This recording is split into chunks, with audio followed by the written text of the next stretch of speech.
ឆៃសប្បាយអើងកងតាំងពីក្លៀនស្រងនឹកម៉ែនឹងពុកទេក្រៃសែននឹកទាំងយប់ទាំងថ្ងៃស្រណងអាឡ័យញៀនមិនប្អូនបង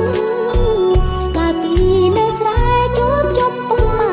មិនដែលសៅមងអីលែឃ្លាតកើឆ្ងាយកន្លងឆ្ងាយប្អូនឆ្ងាយបងមកនៅទីក្រុង